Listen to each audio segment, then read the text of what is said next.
Hi, folks. This is Rick Emmett of Triumph. This is Mark Merrill, also known as Johnny B. Bad. Hi, this is a best-selling author. I threw the best-selling in there. Best-selling author, Dick Wybrow. I'm Melanie from Second Shooter. This is Jeff with Second Shooter. Hey everybody, it's Brian Allen from Bridges Ablaze. Hey, this is Sammy Lee, drummer of the band Red Rain. Yo guys, it's Mark McKay. Hey, this is Frank Fletcher. Hola amigos, this is Billy Sheehan. Hey guys, this is John Karabi. Hi, this is Jim Valance. What's up everybody, it's Logan from All the Pretty Things. Hey guys, it's Leather Leone. This is Nothing from Inside the Trojan Horse. What's up guys, Cassandra Carson here from Paralandra and the Life Project. My name's Reggie, and you are listening to the Weekly Pour podcast. Thanks so much for joining the most amazing twosome out there. It's time once again for the Weekly Pour, the show that knows everything about absolutely nothing. Here are your hosts, TbT and Ace. Welcome to episode 184 of the Weekly Pour podcast. I am TbT. That guy over there is Ace, and it is Wednesday. It is 7 p.m. Wednesday, June the 3rd, and you are listening to us from the beautiful Sahara Desert because it no longer rains, even though that's all we talk about when we start the show normally, because it rains a lot, and now it's not. And I also have a microphone. It's working. Does it work? Oh, yeah, good. it worked just like I said it was going to last week after I restarted everything. And there it is. I don't know. I'm not allowed to move my head. So no, just if you want to say no, just go left and right. Or if you're yes, just go front and back. Perfect. We have got a lot of stuff to get into this week, so we won't spend a whole lot of time talking about Ace's crappy pool or his tall grass, or the fact that moderator Natalie decides to put hand hearts in our chat on the YouTubes. Speaking of that, if you are watching us live, be sure to jump into the chat and say hi. Lots of our regulars are already in, including the new guy. We'd like to welcome the new guy, Digital Viper, who has decided to grace us with his presence this evening. Mama TbT, of course, was the very first one in. She was in at 5 o'clock this evening, just a couple hours before the show. Mrs. TbT is in, and as I already said, moderator Natalie, who is in there already throwing up hand hearts, and pretty much making her case to be fired on the 183rd consecutive episode. She wasn't involved in the first one, so yeah. Good job to her. I love the fact that she continues doing these things because consistency is what matters. Or as the one big old dude on TikTok says, balance. You got to stay balanced. So there's this dude. I got to tell you this. There's this dude that goes and decides to get a snack. Pick a fast food restaurant, whatever snack. Let's call it Mickey D's today. Goes and gets a snack. That snack will comprise of 4 Big Macs, 7 cheeseburgers, 5 orders of 20 count chicken nuggets, a milkshake that's strawberry, one that's vanilla, one that's chocolate, and he will wash it down with a Diet Coke because you have to have Diet Coke for balance. First of all, the shake machine is down. Always. Not at his. Apparently his is working constantly. What is a meal? Get off of TikTok.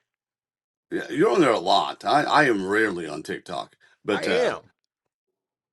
It's ridiculous. But what's a meal look like for this guy? I literally just told you the meal. Well, no, that's no. You snack. You said right. Snack. I can't even go through a meal. We'll say there was one, I think, where he was recently at Denny. What do you mean, what's the point? Homeboy's hungry. However, and whatever he wants to do, it's his life. So be it. He is large and in charge. Large and in charge. I'm telling you.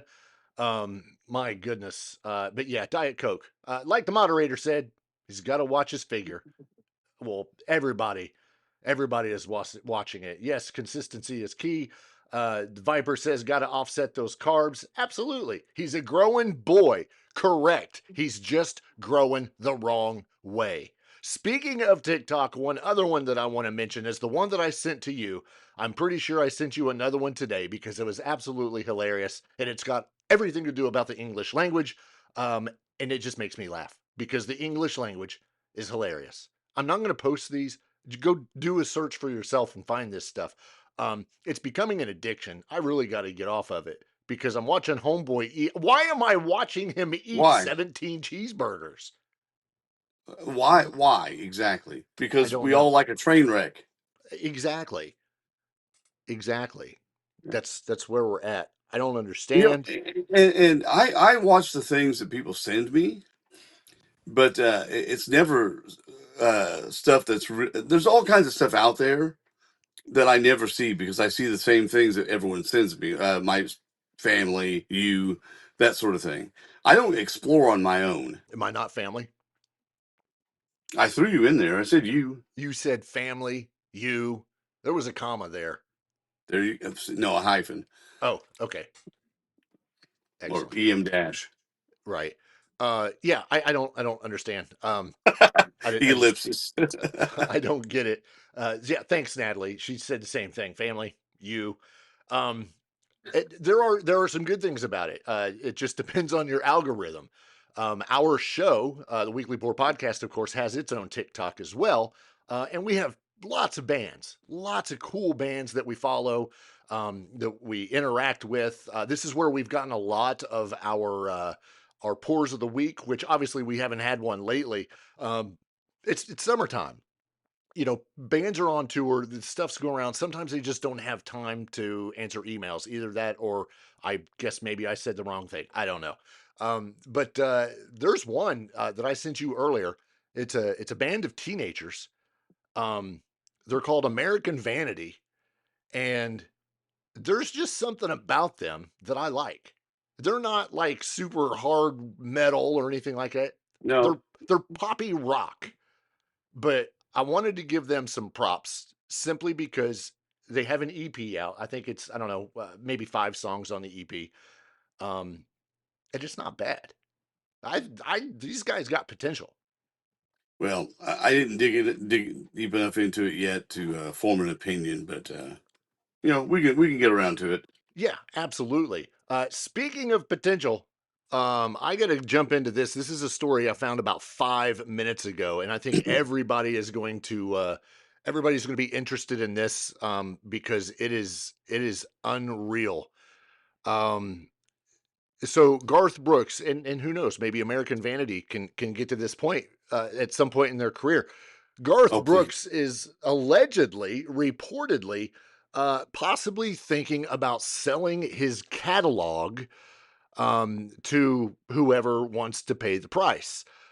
He's considering selling his music catalog in a deal that's going to be worth a lot of money. And before I say exactly how much money, this potential transaction would include both his songwriting rights and his recorded music catalog, placing it basically among the largest catalog ever tried or ever tied to a single artist, if this is a completed deal. One thing to note before we get into the dollar figure, you can't go onto Spotify and listen to Garth Brooks.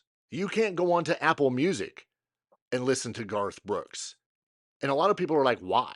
You can pretty much get everything. Well, if you didn't know, Garth Brooks signed, I guess, like an exclusive streaming deal back in 2016 with Amazon Music.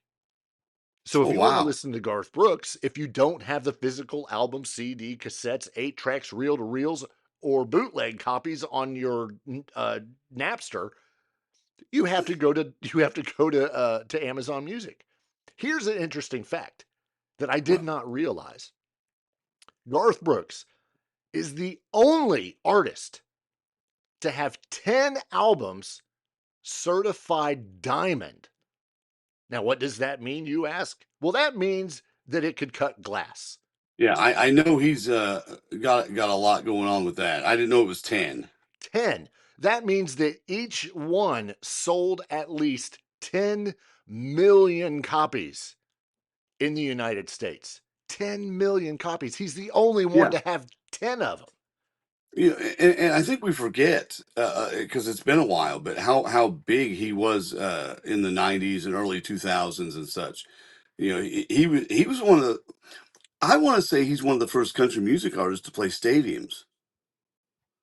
I would him and Kenny Chesney. I would have to look, but yeah, because I want to say George Strait was selling some stadiums.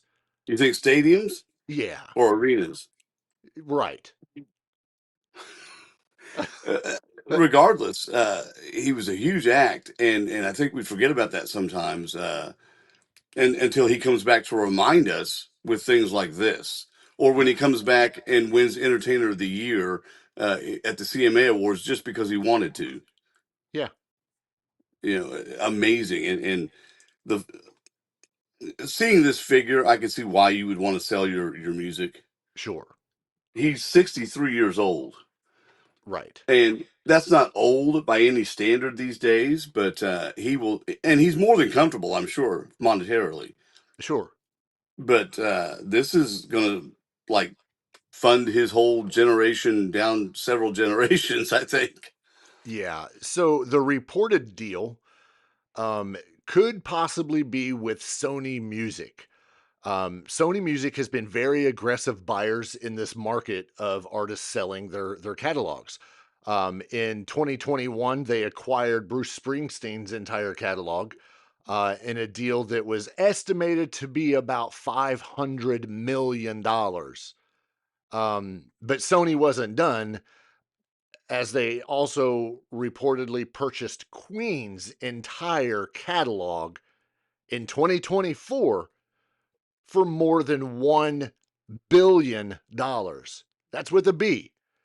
This story we're talking about with Garth Brooks, they are looking, according to the Wall Street Journal, right, and other people familiar with the matter, this valuation is ranging from the high $1 billion range to more than $2 billion. That is insane. However, it shows just how important Garth Brooks has been to the music industry, not just country. Anybody that's been to one of his shows, I know Mrs. TbT has. Anyone that's been to a Garth Brooks show, it rivals Kiss.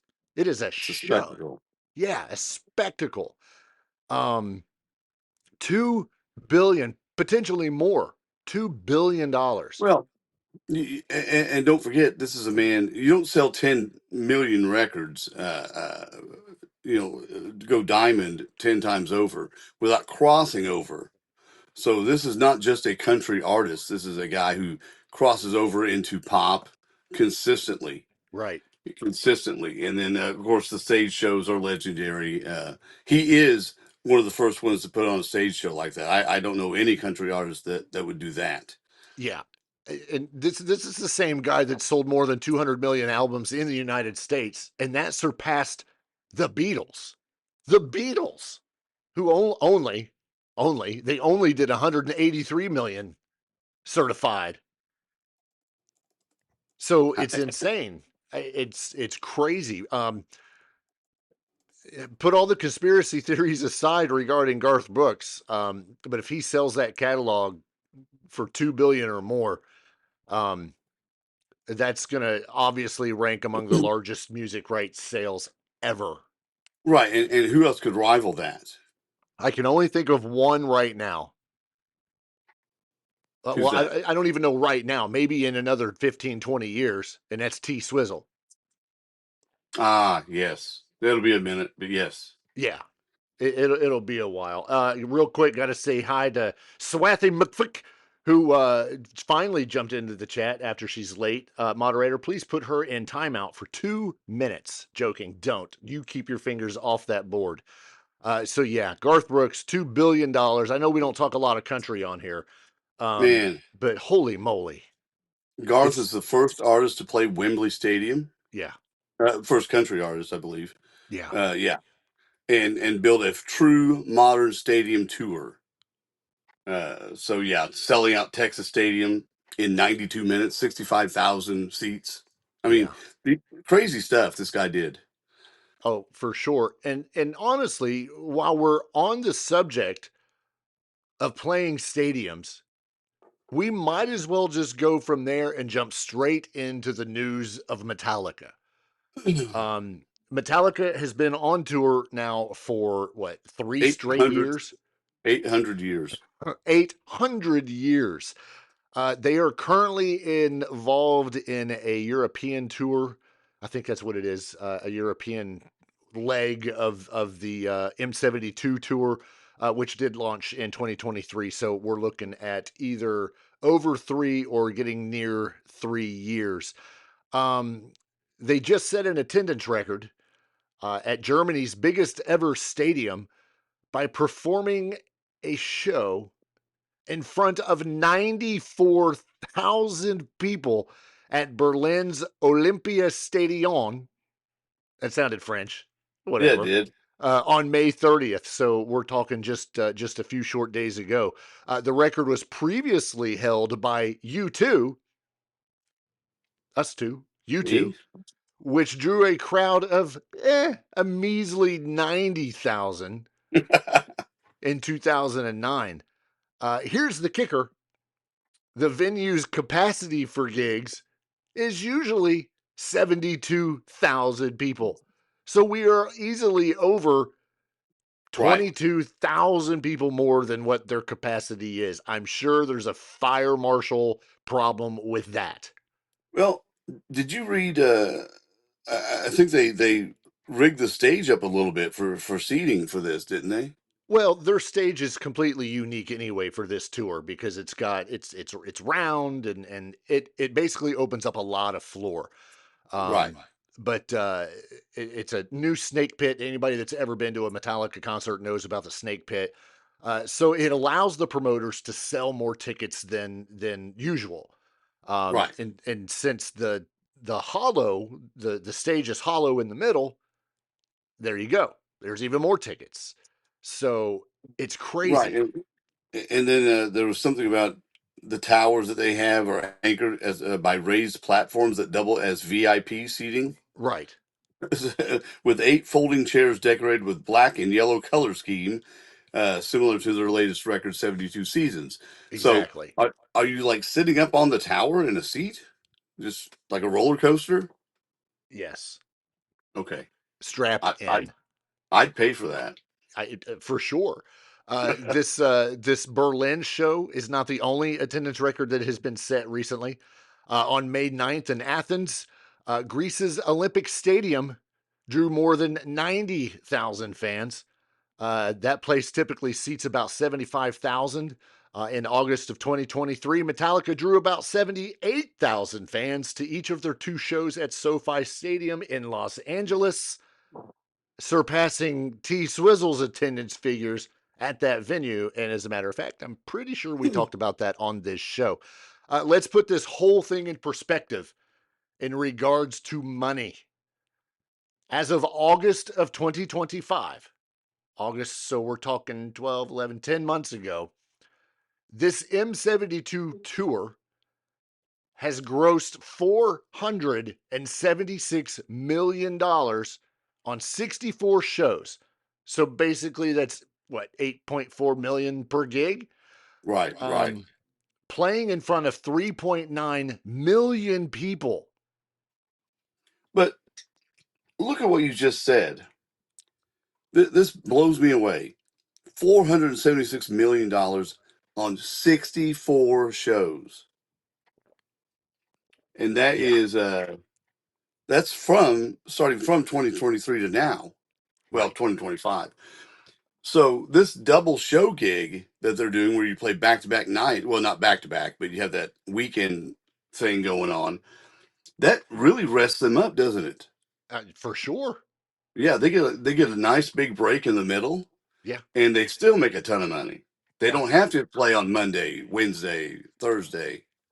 Well, if you want to add the 16 shows that are being played right now this spring and summer in Europe, that 476 million immediately blooms to over $600 million from an audience of 4.9 million fans.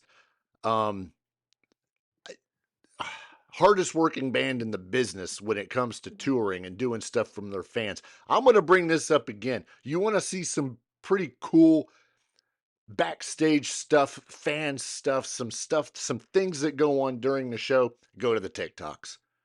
It's the platform for everybody. Remember when it used to be MySpace or AOL? You've got mail.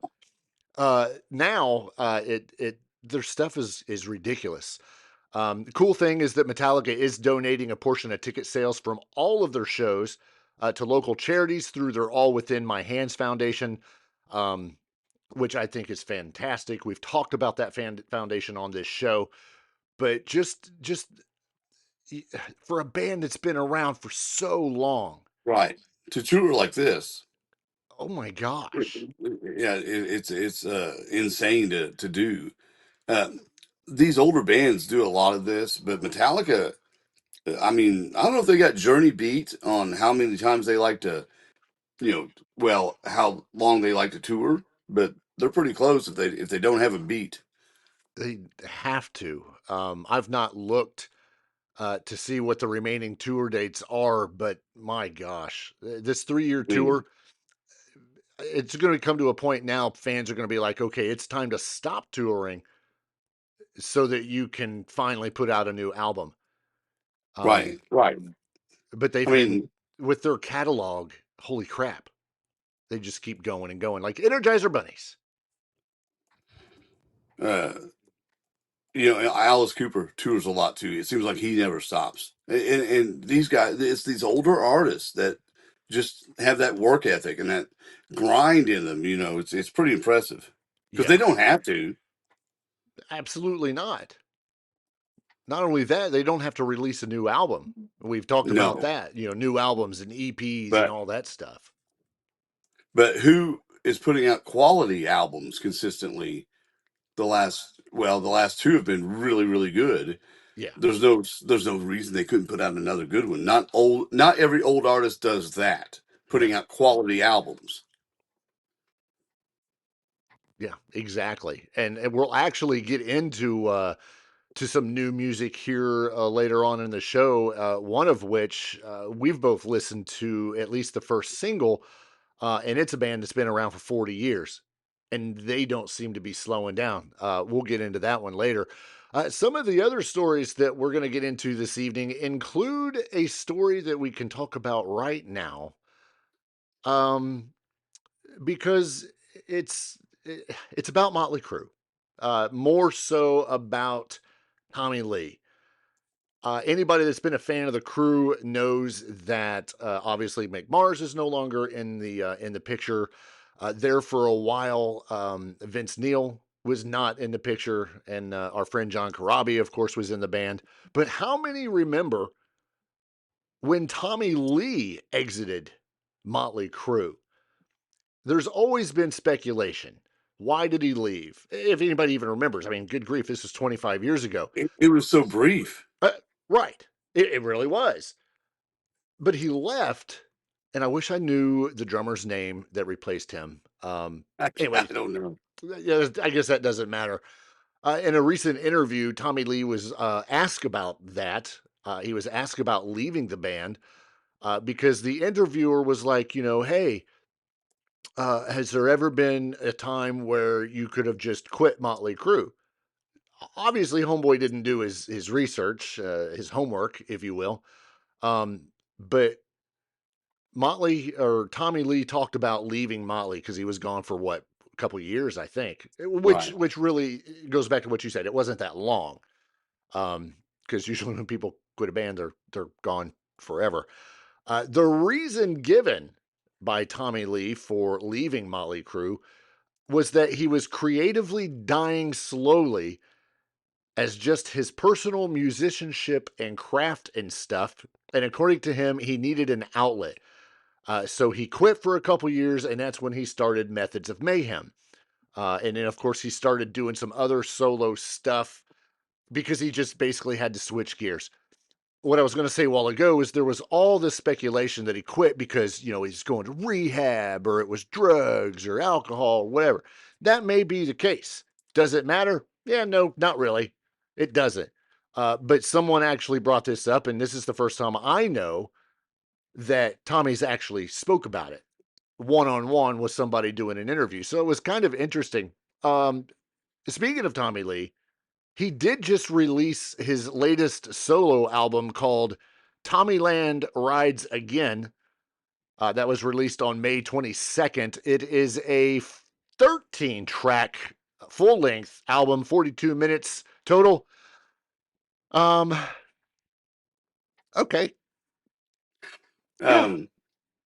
Randy Castillo is the drummer that replaced him in Mötley Crüe for New Tattoo.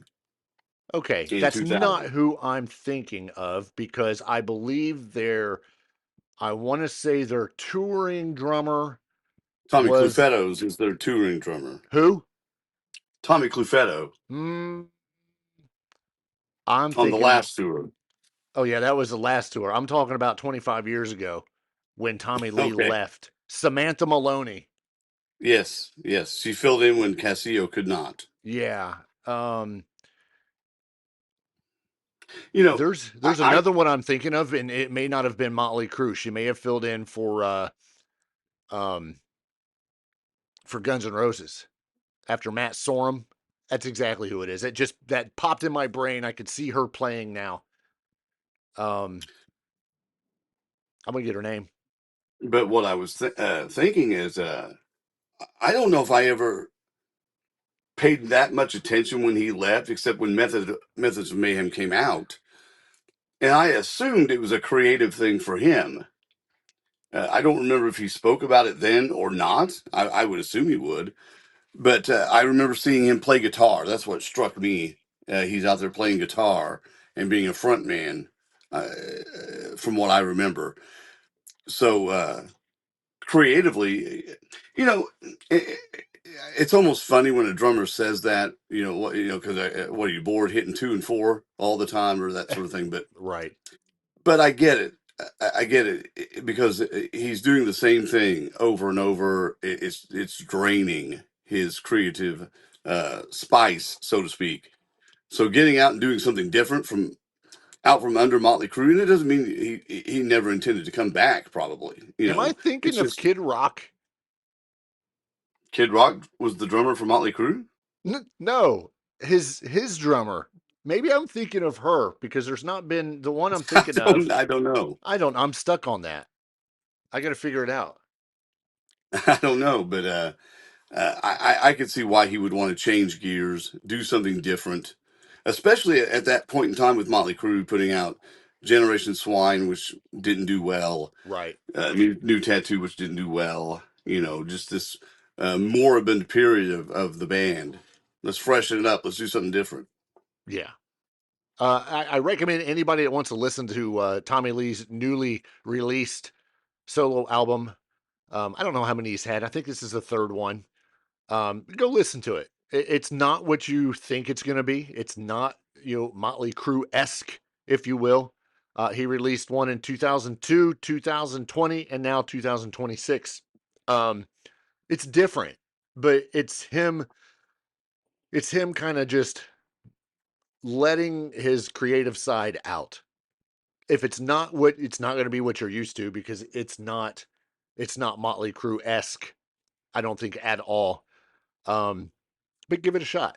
Check it out. I'm not sure what the lead track off of it, the lead single is, but it's there. Speaking of Mötley Crüe, Tommy Lee also says that here in the next couple weeks, they are going to start rehearsing, of course, for the upcoming Return of Carnival of Sins tour. That is scheduled to hit, what did we say last week? Like 40-some dates this summer. Like that, yeah. So that one's going to be a really good show, hopefully. I'm looking forward to that one. 33 days, by the way. I'm looking forward to that one because that's going to hit Noblesville, Deer Creek, whatever you want to call it, up north in the big city of Indianapolis. So That's great. You know, this made me think of something. I'd like to check on tickets for that and see how it's doing. Correct. Yeah. Right. Remember what I sent you the other day, the Sammy Yep. Hagar link, where the tickets were dirt cheap. Long was $35. The pavilion was what, $50? Like 53 $54. bucks? Yeah. Right. I know I paid double that last summer when we saw him at Deer Creek. Yeah. You should have And waited. well, and I have Evanescence tickets that I bought. Same deal. Same deal. Not they weren't the pavilion wasn't quite as cheap, but they were diminished a lot. And there's these blue dot fever, blue dot everywhere, and it makes me wonder. Hey, my dog just farted. There's a smell rolling through here right now. But it made me wonder how well are the Mötley Crüe tickets selling, and are they having to drop some prices to attract some people? That's a good question. The Hagar show is only what, next week or week after, I think. Yeah. If you find that out, be sure to let me know because I'm very interested in that. We were talking a while ago about new music, and we've mentioned this. I don't know how many shows ago, but there is some archival work being worked on with Alex Van Halen and the Toto guitarist. I always mess up and butcher his last name, so I'm just going to let you do it. Steve Lukather. That's what I was going to say. He has recently offered some clarity on his in-progress recording project with Alex Van Halen, confirming that it will feature substantial archived work from Eddie Van Halen and none of his own playing. He basically says that none of this stuff is worth just throwing away.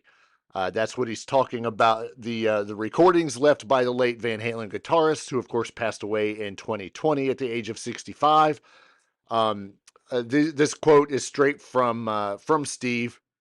He says, "When I heard them, I said to Al, being Alex Van Halen, how come you didn't use these?"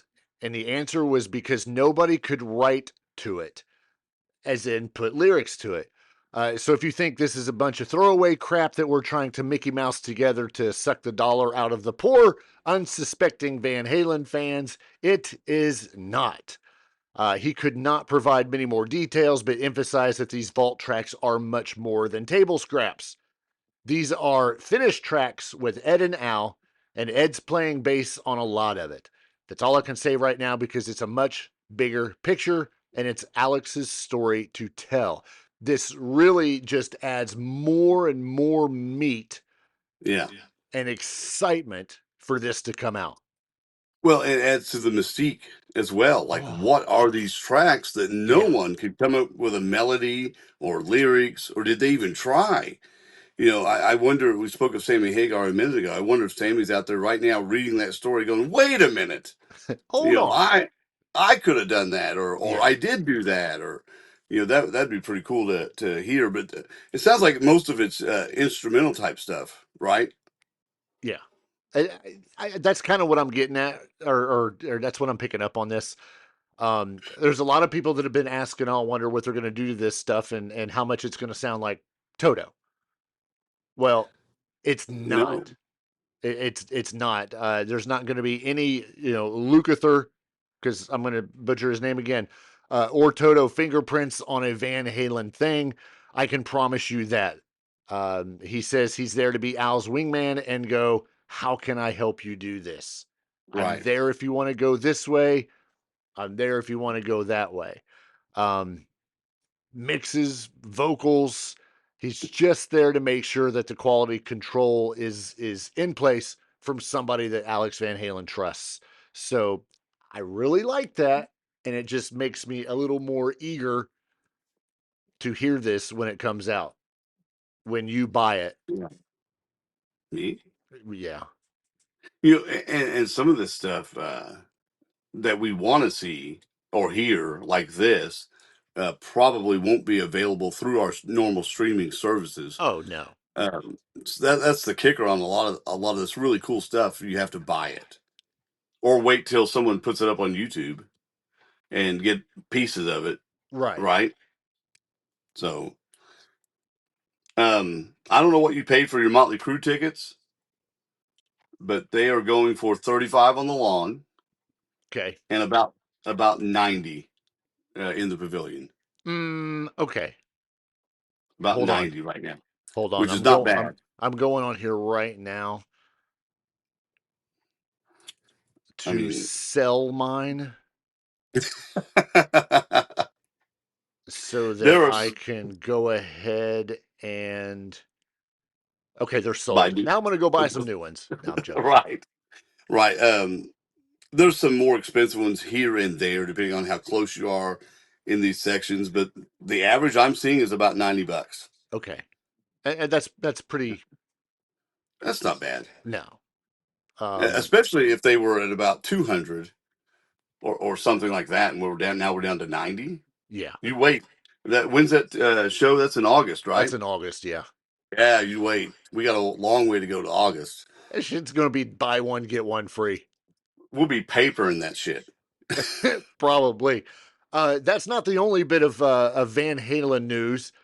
As the Jesus and Mary chain, if anybody remembers that group, William Reed from that group says that Eddie Van Halen ruined rock guitar.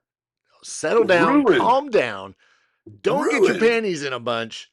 He doesn't mean it in such a bad way, I guess. I don't know what other way you could take it. So Jim and William Reed would be on the vocal minority of people saying that Eddie Van Halen was one of the most technically brilliant and innovative musicians to ever pick up the instrument. They would be the 2 out of 10 that would say, yeah, that's not true. They have expressed recently their disdain for Van Halen in an interview just last weekend prior to their headlining performance at New York's Total Bummer Festival. The story's a bummer. The band's lead singer, Jim Reed, explained how minimalism and a relative lack of technical knowledge can shape a guitarist's style for the better. He says, this is all quoted from him, thanks to our friends over at Classic Rock and Culture. It's ultimateclassicrock.com. Not having a lot of equipment actually forces you to be more inventive. He says, I can play guitar, but only it's kind of deliberate. I play the guitar to the level that I need to play it. And sometimes knowing too much about making music gets in the way, and it ends up back to Eddie Van Halen again. Do you know what I mean? No. Okay, I'll explain. I think guitar players should never learn scales. I think the worst guitar players in the world, like Eddie Van Halen. I can't stand Eddie Van Halen's guitar playing. I think he ruined rock guitar all through the 80s and 90s because so many people copied him. And I just couldn't get any of that playing as fast as you freaking can and cramming as many notes in on 1 second as you could. What? I listened to Peter Hook's bass riffs, and I think that's 1,000 times better than anything Eddie Van Halen could ever conjure up. But wait, there's more. Okay. For what it's worth, it sounds like William Reed doesn't actually hate Eddie Van Halen.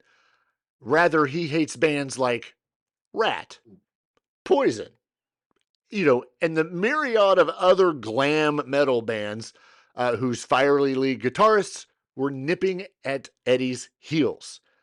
Right. Okay. I'm going to go back to what I said just a second ago. This also goes back to Eddie Van Halen basically admitting that he never learned how to read music and didn't even take guitar lessons. He took piano lessons, but never guitar lessons.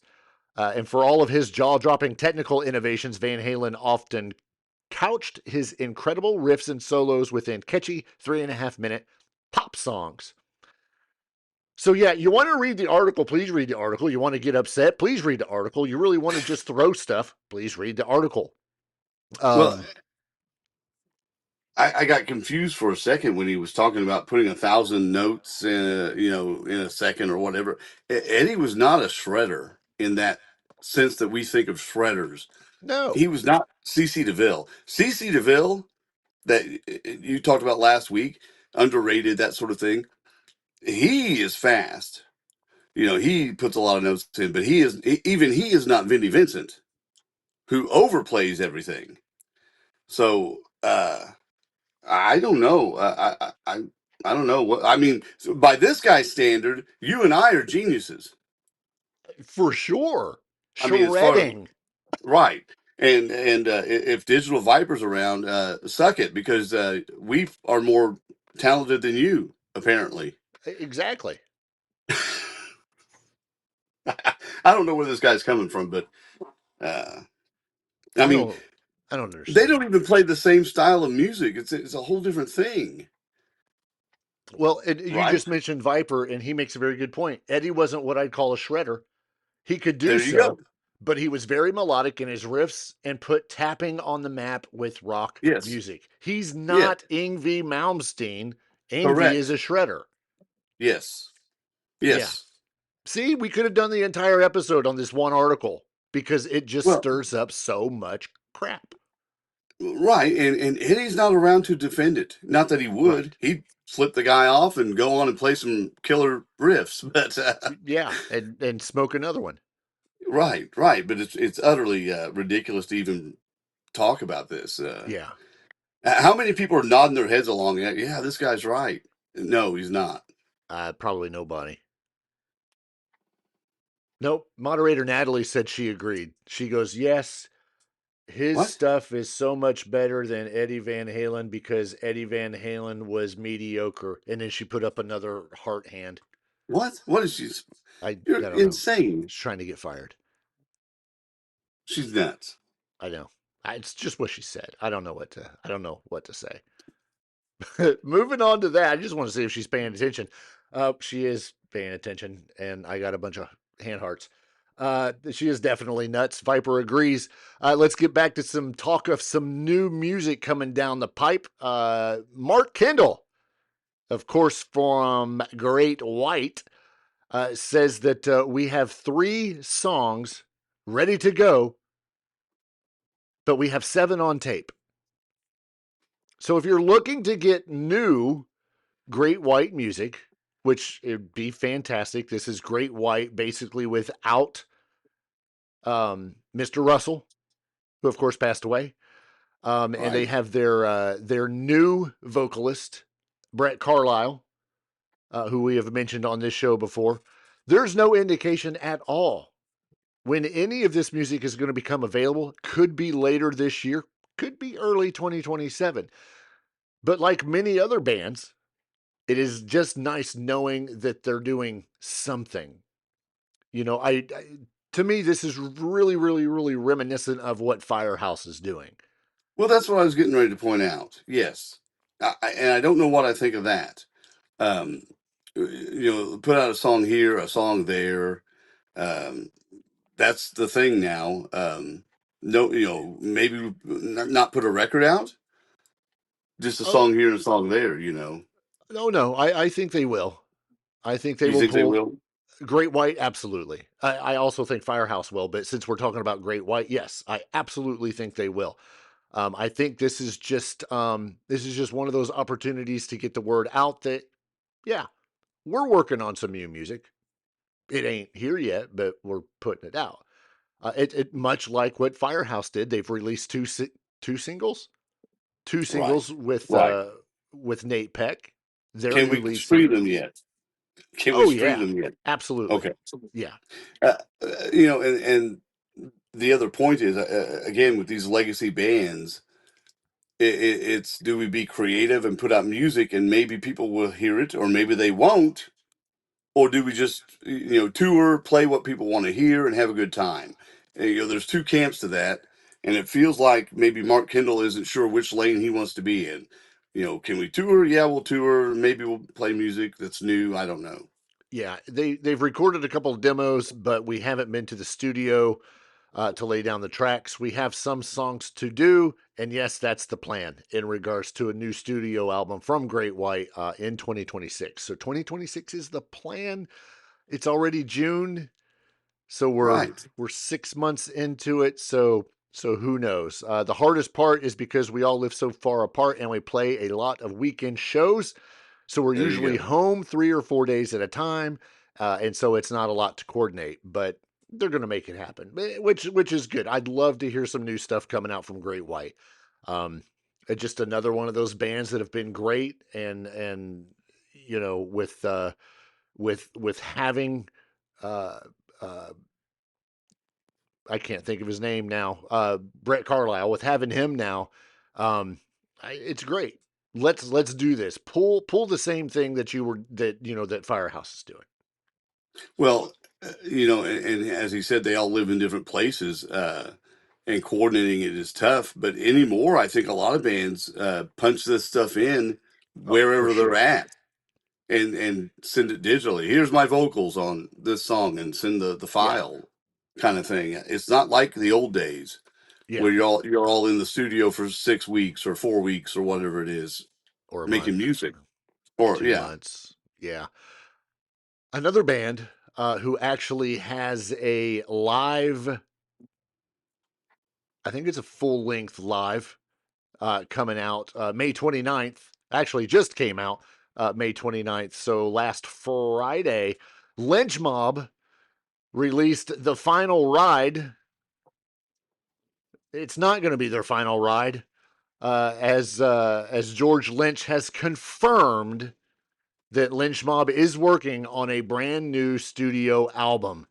Right now, he's just searching for grooves and riffs. That's another band that we've talked about. Of course, the Lynch Mob, it was supposed to be done. You know, this new live album, The Final Ride, was going to be it. And there was the talk of, you know, all these other bands that have said they're going to be done and retire and blah, blah, blah. Kiss. And yet they don't. So add Lynch Mob to that list, which is great. He even jokes about it now and says it's pretty common for musicians to announce their farewell tours and then change their minds. He was the one that came out and said, okay, what are you going to do? Just sue me. I don't think anybody's going to. And if they do, it's going to be frivolous. It's my word of the day. Right. Frivolous. George Lynch is hitting a very strong creative period in his life, isn't he? Oh, absolutely. I'm not going to say anything about Cassandra Carson. Right. That, the stuff he's doing with her, and then what is the other group he has? Is it Into the Machine or something like that? They've put out like 2 or 3 records. Yeah. Always touring with Lynch Mob, and now putting out new music with Lynch Mob. He is in his 70s and is probably as creative as he's ever been. Yeah. He doesn't slow down, which is great. Another guy that shreds like crazy. Yeah. Like crazy is George Lynch. Can't read a lick of music and just shreds. Yeah. I don't know if that's true. Yeah. I have no idea if that part's true. So that's cool. Not only we have Great White coming out with possibly some new music in 2026, we might get something from Lynch Mob as well, which is very cool. So we'll have to keep an eye out for that. One band that has released a single that was released just last week, I believe it was, featuring Oz Fox, Robert Sweet, and Perry Richardson. Of course, on lead vocals is Michael Sweet, the band Stryper, who has been around for 42 years. And another creative band, especially Michael Sweet. Holy moly. They just returned with a very powerful new single. It is called I'm All Right, parentheses, I'm Okay. Reaffirming why they remain one of the most influential and enduring bands in metal. Like I just said, 42, did I say 42? 42 years they've been doing this. I listened to the new single. I sent it to you. That thing is, and this is going to be the word of the day now instead of frivolous. It is a shredder. It is good. Yeah. Wow. despite the 40-some years, this band continues to balance their unmistakable message with a sound that is every bit as commanding, melodic, and relevant as ever. It is awesome. It's definitely got an old school feel from, 85, 86 to Hell with the Devil era. But then you can mix some Against the Law, which, 1991, somewhere around 91. there. Yep. I think it is fantastic, and I cannot wait to hear this entire album. You mentioned when we spoke about it privately about the guitars, and that was one thing you noticed was the guitar playing and the riffs and that sort of thing. What I noticed, and I picked it up right away, that chorus, and maybe you'll hear it now, but that stacked vocal on the chorus sounds almost just like Styx. Blew me away when I heard it. Sounded just like Styx. And I'm then going to hear it now. Right. And then when Michael screams, has those screams at the end with the reverb on it. Yeah. King Diamond. I got chills. Oh my gosh. He sounded just like King Diamond. That's the show. I'm going to go listen to it. So you get Those were my back. observations. I'm pretty sure that I did. I posted this on our social media last week when it came out. I put the video or the lyric video or something up on our Facebook page. So if you have not listened to it, and you know anything about Stryper or what they used to sound like back in 1986 when To Hell with the Devil came out, or 1988 when In God We Trust came out, or 91. Was it 91? Yes, okay, 91. They've just gone on and on and on and on and on. They keep putting out good stuff. I get it. Yeah.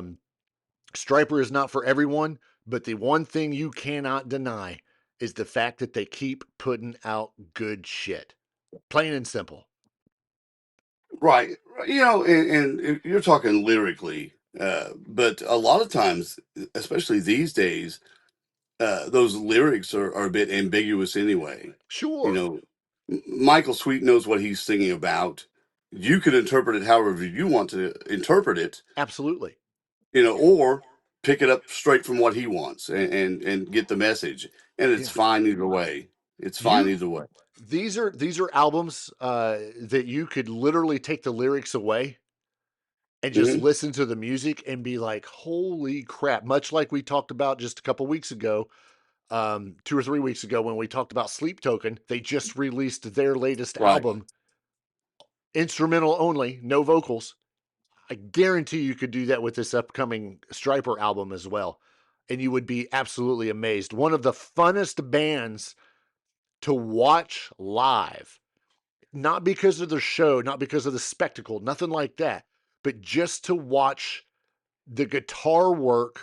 I'm not taking anything away from Perry Richardson and his bass or Robert Sweet and the drums, but just to watch this tandem in freaking tempo, just I don't even know how to explain it, between Oz Fox and Michael Sweet. It's insane. And I've seen them 3 times, I think, maybe 4. I think 4 times, and it's incredible each and every time. Just watching their stuff, I love it. Well, I've never seen them, but I wouldn't be objectionable to it. Yeah, at all. Objectionable. That's such a big word. I'm so proud of you. Our final story for the night. If you remember, we talked about the auction that was coming up with a whole bunch of cool rock and metal stuff. Namely was the 1975 Gibson Les Paul from Ace Frehley, which is one of the most historically significant guitars in rock and roll. Well, it's sold. If you remember, they were saying it was expected to fetch between $400,000 and $600,000.